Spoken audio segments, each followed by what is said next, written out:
No niin, morjentes.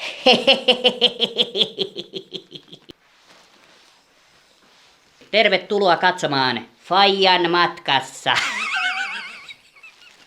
Tää ei koskaan lopeta olemasta hauskaa.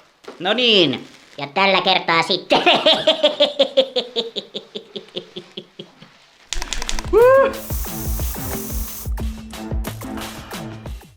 Yo, what's poppin?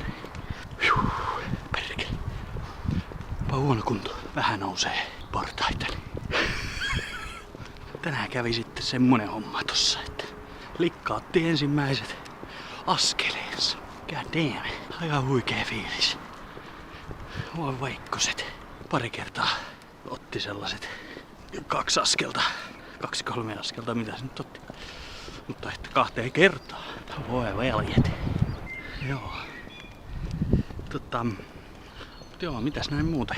Viime videossa puhuin just siitä, että kuset on siellä matolla ja ei tommoset pissa- ja kakkahommat enää niinku. Siis ton vauvan. Niin ei ne niinku enää häiritse. Alussa oli ehkä vähän enemmän silleen, että pitää koskea tuo kakkaa.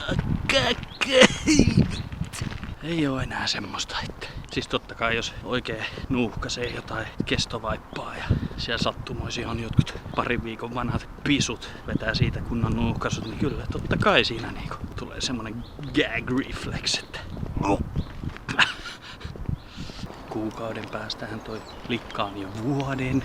Että mihin tää aika oikein menee? Mä jotenkin vaan tosta sanonnasta niin välitä. Mutta siis joo, mihin se nyt menee sitten? Aika nopeasti on mennyt vuosi, vaikka muistan silloin ensimmäisen parin kuukauden aikana tuntui, että ei se aika mihinkään mene.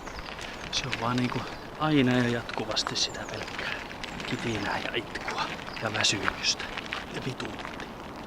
Tai ei, nythän tää on oikein mukavaa tää homma. Kyllä sitä mielellään tuolla likalle on isokki. Mutta näin.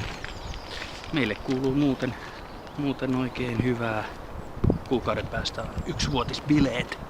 Sitten syö herkkuja. Niin kuin tässä jos herkkuja muuten syöt.